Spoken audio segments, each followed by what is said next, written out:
Welcome back to Black Mother Talk. I am the complete wreck. I'm Jazz the Gemini. And, we are just I must say, we are like giving y'all some top tier guests right now. This next one, baby. Right?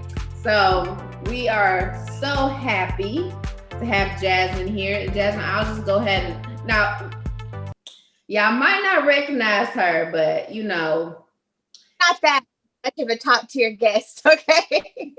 She is this is our viral sensation guest, okay? So go ahead and introduce yourself. Okay, I am Jasmine.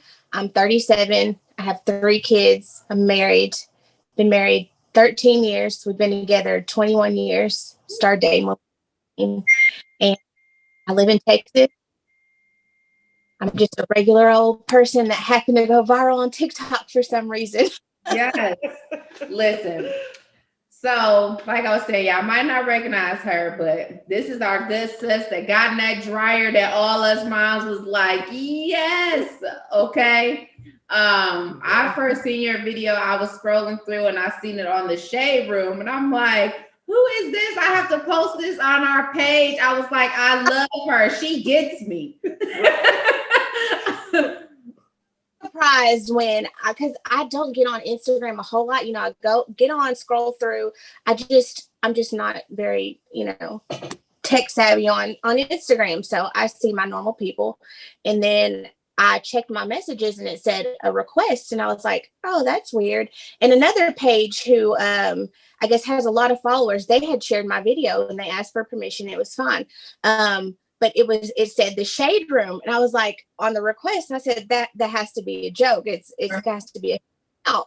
So I opened it up, and it was the actual Shade Room asking if they could share my video on all their platforms. And of course, I was like, yeah, you could share it. And so many people like, you should have let them share it because they're going to get paid for that. I'm like, I don't care. They're helping me. They're giving me exposure. I mean, I don't care. So Exactly, girl. Like, I died when I seen that video. So for those of you who haven't watched the video, let's watch it right now. Nobody's gonna know. Nobody's gonna know. They're gonna know. How would they know?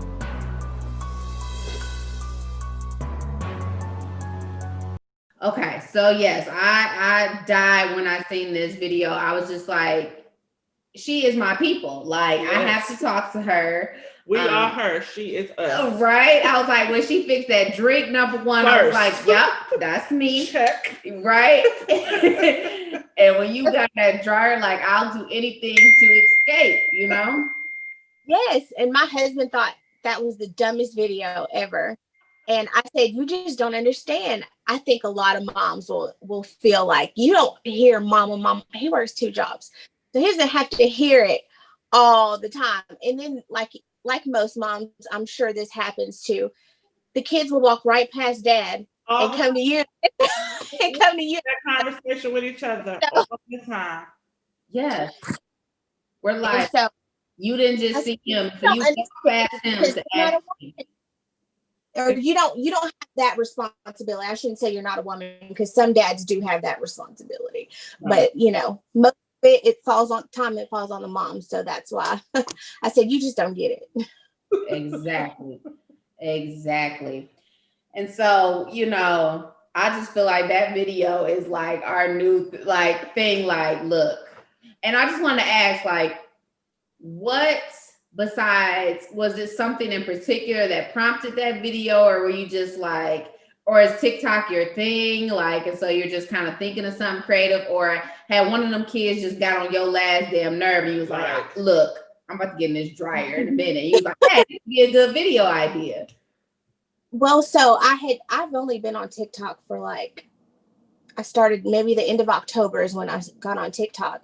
And so it became fun. It became kind of like, I don't know, therapeutic almost. Yeah. So it's nice to make people laugh.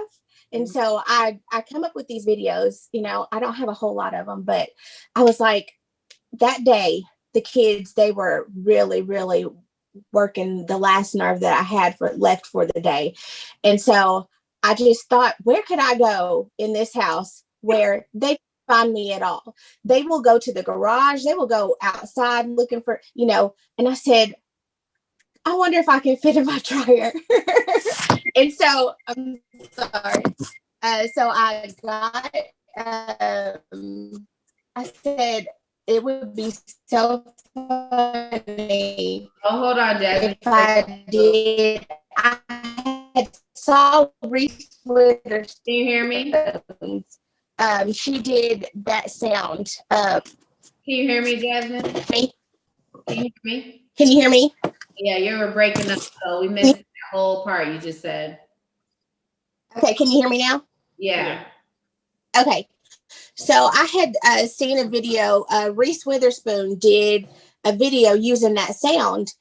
She was like eating a pie or something. Yeah. And I said, that would be the perfect sound for that. And then I thought, if I'm going to get in the dryer, I probably should take a drink just in case. And I drink tequila mainly. So I said, well, that'll be a good little start. And I just came up with it. And I don't always get in my dryer to hide from my kids. It was a joke. But I knew that a lot of moms could relate because there's nowhere to hide in the house to get away. 10-15 minutes, like they're going to find you. Oh yeah, they're definitely going to find us. Always. So we want to know more about you as a mom. So I know you had shared with me briefly, we had talked a little bit earlier, you had shared with me about your daughter being autistic. So you want to share a little bit about that with us as far as what is that like? And do you like it? Do you like when people say, you're the mother of a disabled child, special needs, like what is the appropriate way? How do you define yourself? I don't mind either way. I know that a lot of people do.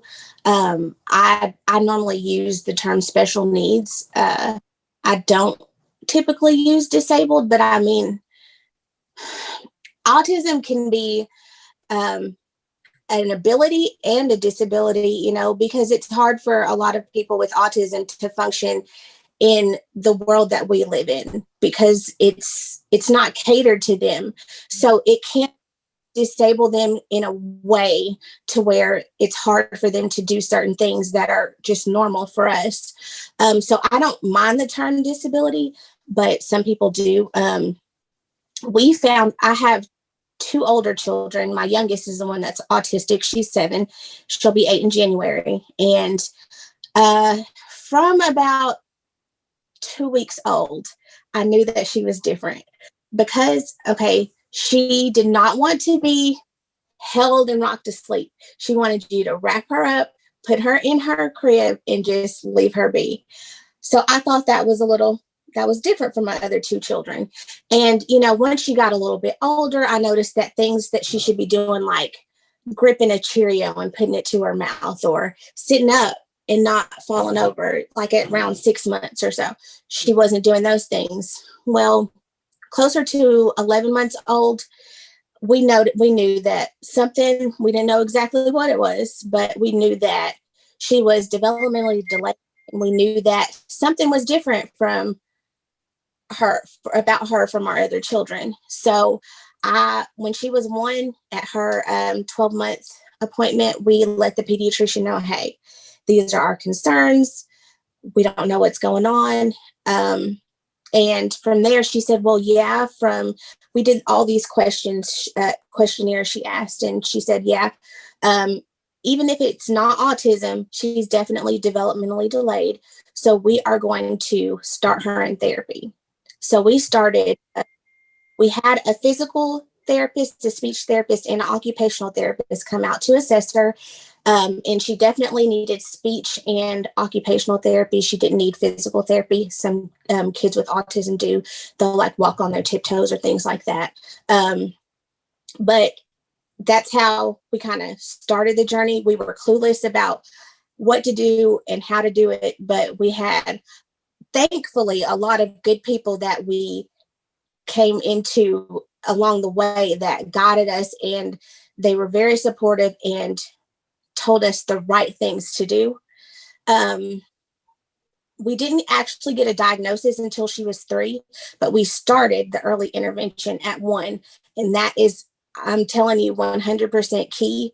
If you think anything may be wrong with your child, definitely the earlier the better, because if we would have waited till she was 3, she wouldn't she wouldn't have progressed as much as she had, because between the ages of 0 to 3, that's when their brain is really, really developing. So if you can get them those services that they need as early as possible, they're more likely to progress better, I guess I should say.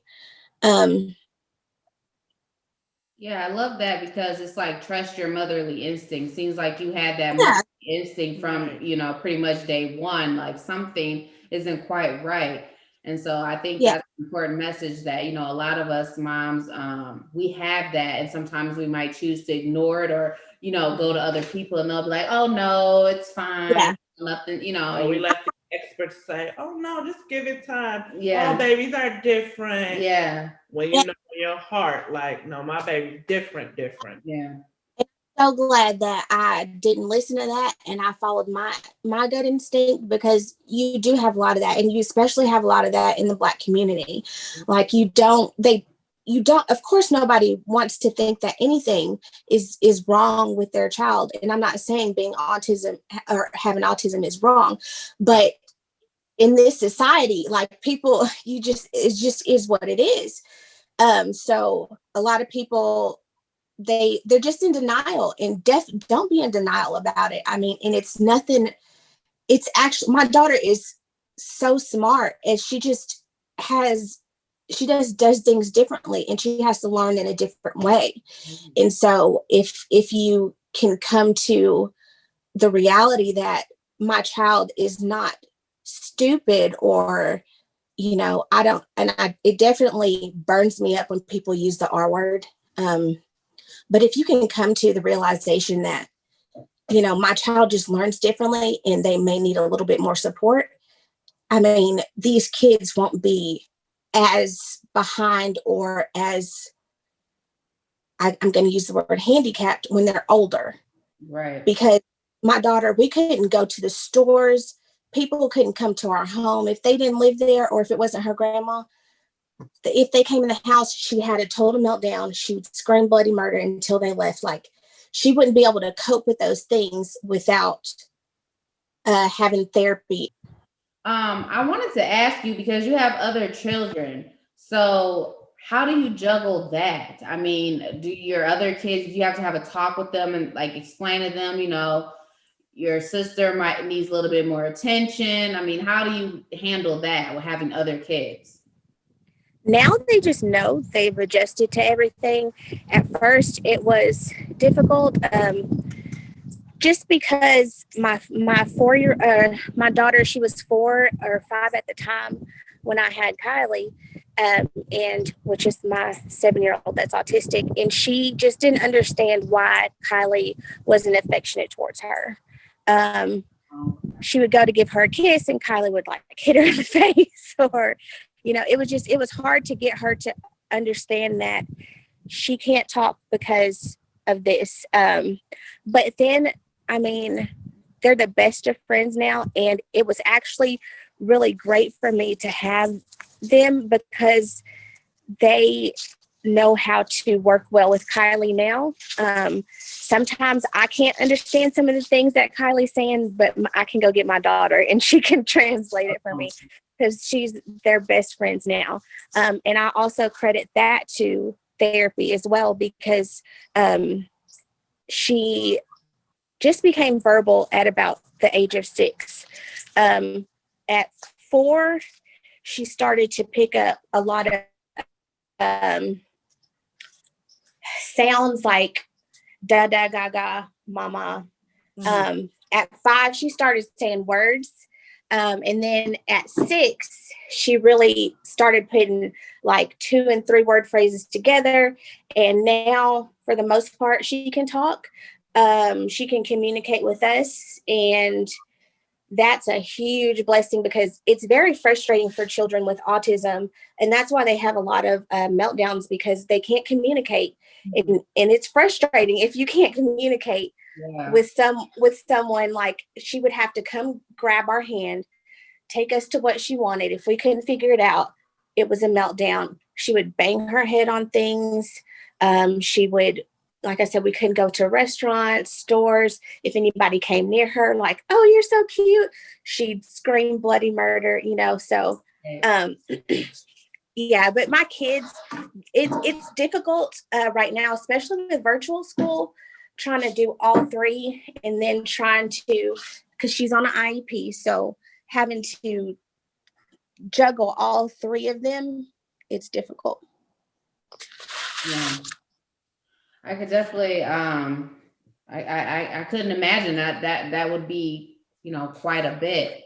I also wanted to ask you too. So you have the three kids, you're a wife, and so it's like, how do you, I'm sure your daughter depends a lot on you.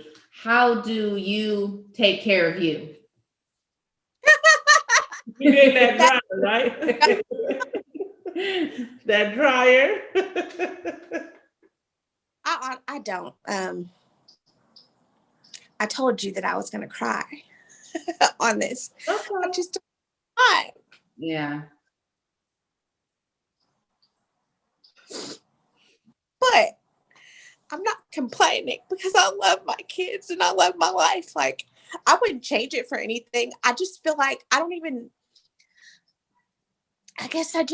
feel like it's selfish sometimes to try to get me time, or, I have me time as far as I can usually get away for, at least an hour out of the day, or, whatever. Yeah.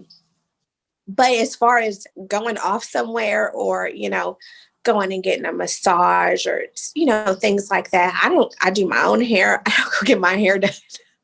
I don't know. I just rather, and I'm more of a people pleaser anyway than I'm a giver. And so I just don't worry about myself a whole lot. And that's, this is why we have this platform. Absolutely. Because this is why we started this. Like, we've been friends for over 20 years and we struggle.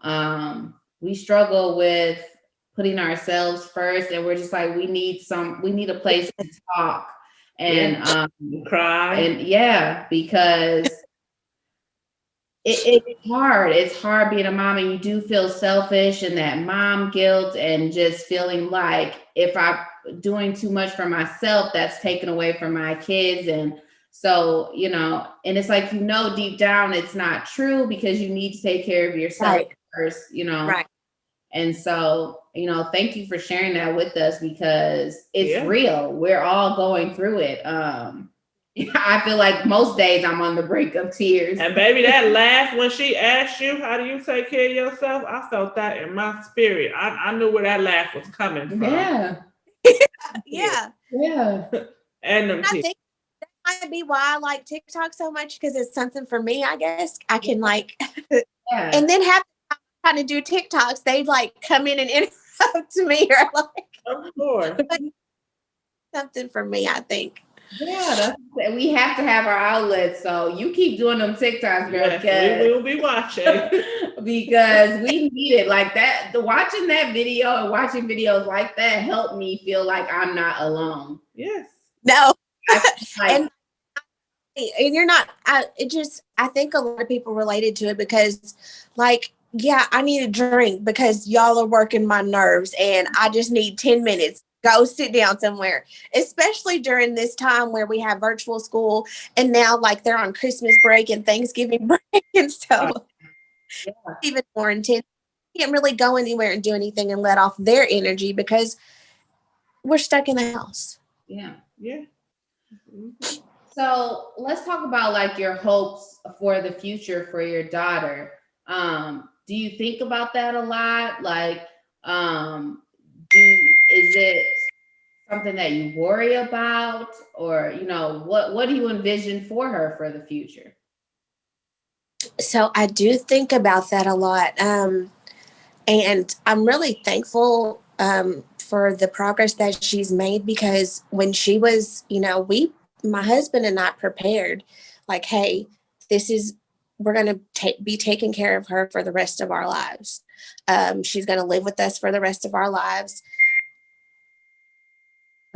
We prepared for that. And she got potty trained. She started talking. She's able to go and cope with, go out to places. We can go to restaurants. We can go out. And so we prepared for that. But now, I guess my hopes for the future for her are just that she is as independent as possible. Even if she is living with us, I hope that she can, and I'm very hopeful now that she can function by herself out in society and not have to have us or a caregiver along the way. She cooks, she can cook. She loves to cook. So different life skills like that is what we're focusing on, so that she can be as independent as possible. And that's my only hope for her, is that she's as independent as possible. Whatever else we get along the way is going to be just extra for us. Because I hope, of course, I hope she goes to college. I hope she has this big, huge, successful career. But if not, it's going to be just as great, because she has already shown us that she's capable of overcoming and doing anything. So that's my only hope for her, is just that she's as independent as possible as an adult. That's great. And my main worries is that people would take advantage of her. And so I'm trying to teach her, the different signs and things that she needs to know, that people may be taking advantage of you, because she's very socially awkward. She doesn't understand a whole lot of, a whole lot of language still. And it's hard for her to communicate, because she just doesn't understand the logic behind the way that we think as neurotypical people. Yeah. And so I don't want her to get taken advantage of. And that's one of my biggest things, because I will go to jail. I hear you. Yes. And like, speaking of that, so I don't have any children who have disabilities, at least to my knowledge right now. But right. I saw a meme that said, instead of us having our disabled kids learn how to deal with non-disabled kids, why don't we teach the non-disabled kids how to deal with disabled ones? And exactly. That's so powerful to me, because I'm like, that's it right there. Why should they have to conform to our standards when we can do better ourselves as adults and kids? Exactly. That's why I have a page. I have a page for my daughter. It's called Keeping Up with Kylie. And we try to educate people as much as possible, just so they know different mannerisms people with autism have, and that they're not trying to be rude, or that's just the way that they are. And so if people can just understand that, it would make the world a totally easier place to live in.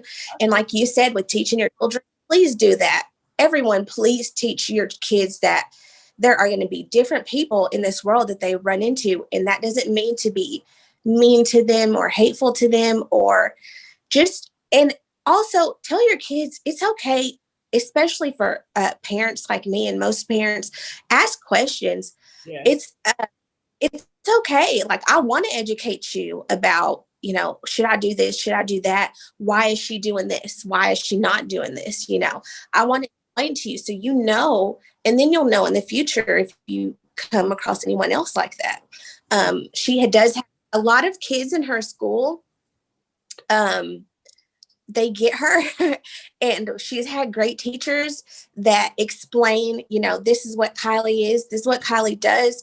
And, if a kid sees her getting frustrated, they'll go over to her and try to help her, or take one kid, he saw that she was getting frustrated with her pencil. So he went over, he got her pencil, he sharpened it for her, and she was fine. Yeah. But the teachers at her school are really educating the kids. And she has one little best friend, and Kylie can be very rude, and it's just the way she is, but she can be very rude. She'll we'll go to school and she'll tell the girl, this was last year because she's virtual this year, but she goes and the girl say, hi, Kylie. And she'd be like, oh, leave me alone.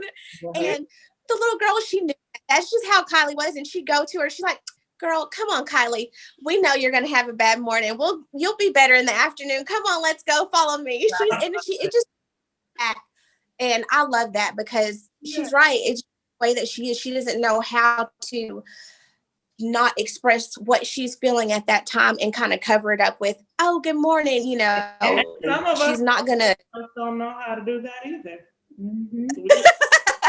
We have bad days and mornings and, with or without autism. So it's refreshing to know that a child has enough sense to feel the love and not focus on the rudeness from Kylie. I love that. I'm worried about her struggling to get friends because that's a lot of autistic people. That's their struggle because they're socially awkward. But she does have one good friend that just, and Kylie she'll just talk and talk and talk and talk and talk and talk to Kylie. And it seems like she's talking back, but they're just playing. And she just knows that if Kylie doesn't respond, she doesn't know how to respond, but she understood what she was saying. That's a beautiful friendship. That's a beautiful thing right there. I feel like sometimes I could be a little socially awkward. I'm like, she gets me, okay? I might not always say the right thing. I might be inappropriate in a moment, but I'm like, whatever. She gets me, okay? She gets me.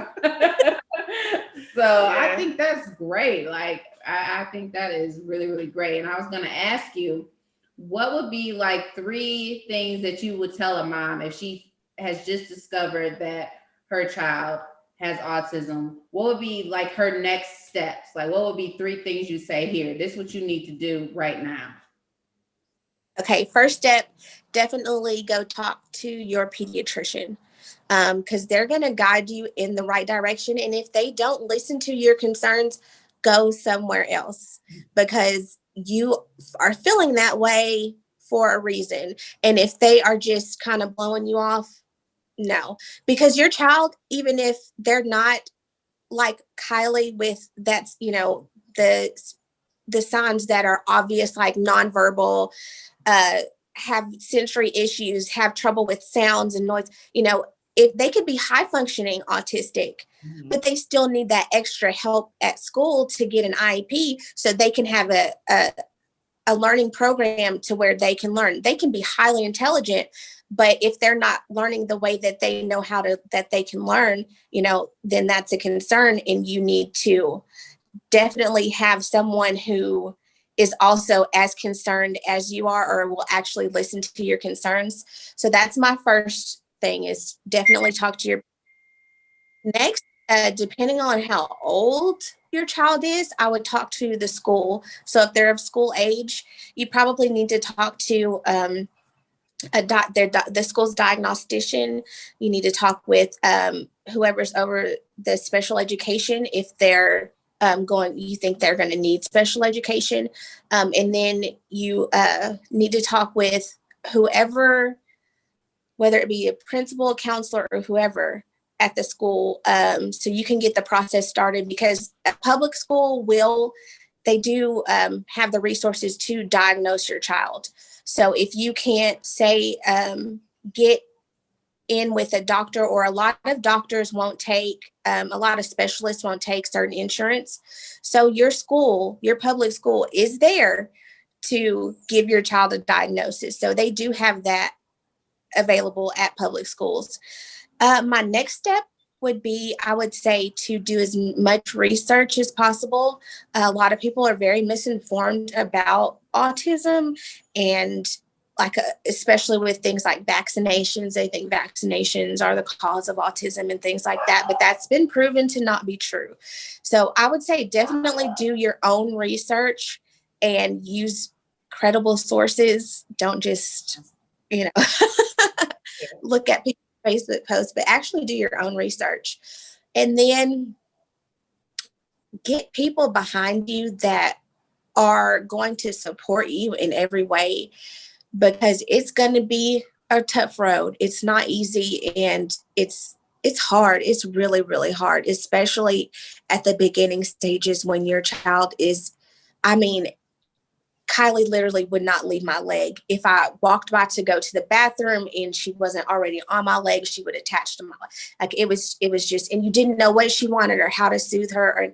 And a lot of children with autism also have sleeping issues. So you're going to have restless nights. But definitely find different things that works for your child also, because every child with autism is different. Yeah, that's some great advice right there. As the parents or the parents, like, what type of toll did this take on your relationship? Did it bring you guys closer? Did it cause issues in your marriage?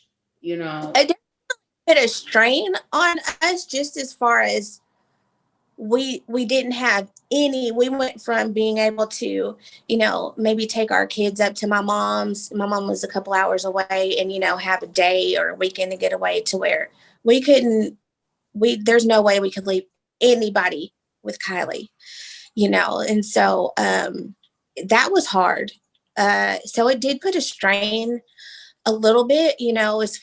We were frustrated with each other and just frustrated all the way around, because you don't get that time away, and you're always dealing with a problem almost.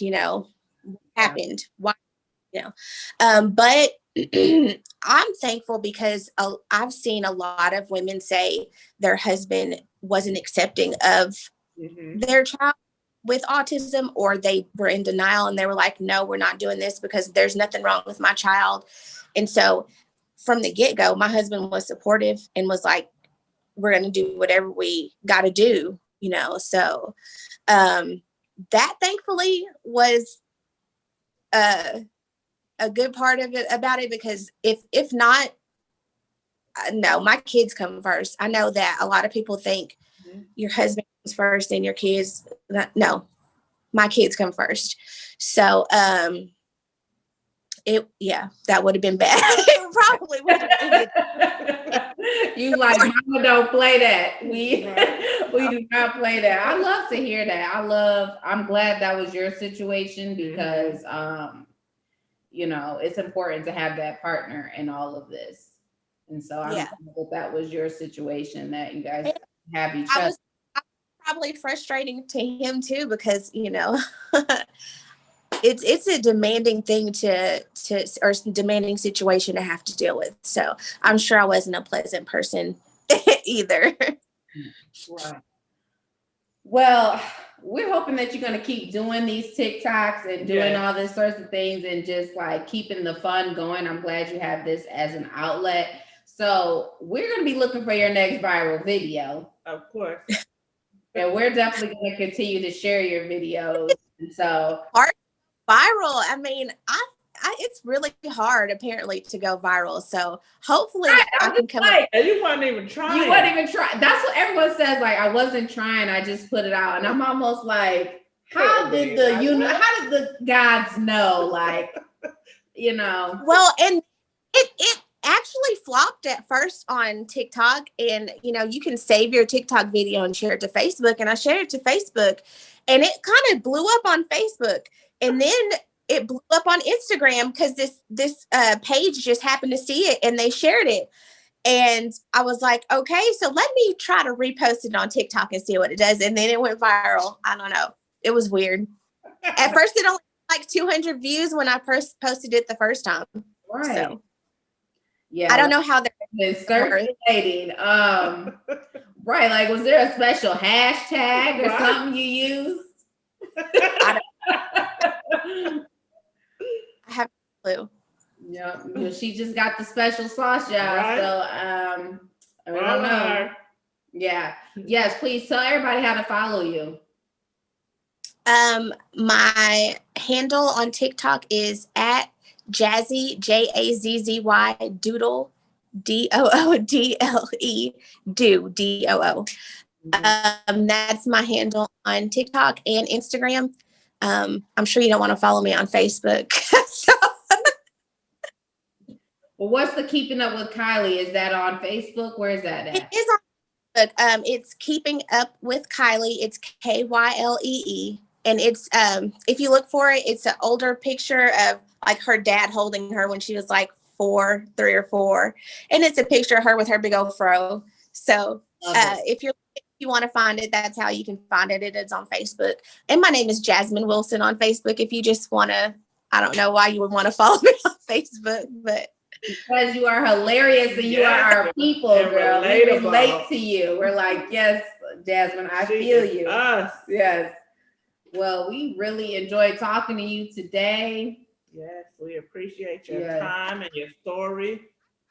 Really appreciate y'all even reaching out to me to do this. I was so nervous and I mumble a lot, so I'm sorry if you don't have good content to use. But I really out to me to do this because this was fun and really shocking to have somebody ask me to be on their podcast. So I thank y'all a whole lot. Yes, girl, you have to come back. We always like to revisit our guests and have them come on. Like, well, I will think of another topic. Like, oh, we would love to get your perspective on this. So we would love to come back. You said what?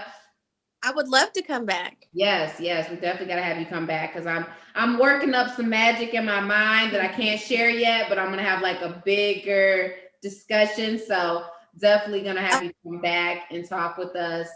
And we gotta go be mommies. Yes. Me too. Right. But look, next time you come back, I want to hear about you taking some time for yourself. Yes.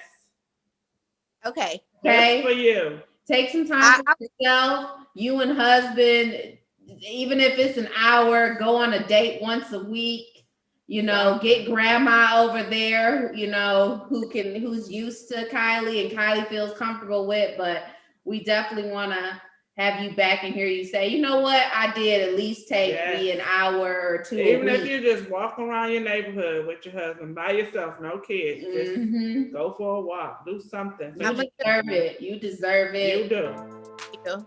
Thank you. I promise y'all, I'm gonna take some time for myself. Yes, okay. We are too. Because we on that same struggle bus of like, this is our time. Right. This is our time. And so, we make the best of it. And so this is our time, baby. And I love seeing y'all do your thing. So please keep it up because I'm definitely a fan and a follower now. So please keep doing what y'all are doing as well because I love seeing Black women do great things. Thank you. We appreciate it. We will be talking to you soon and we will definitely be watching you and reposting your videos. Absolutely.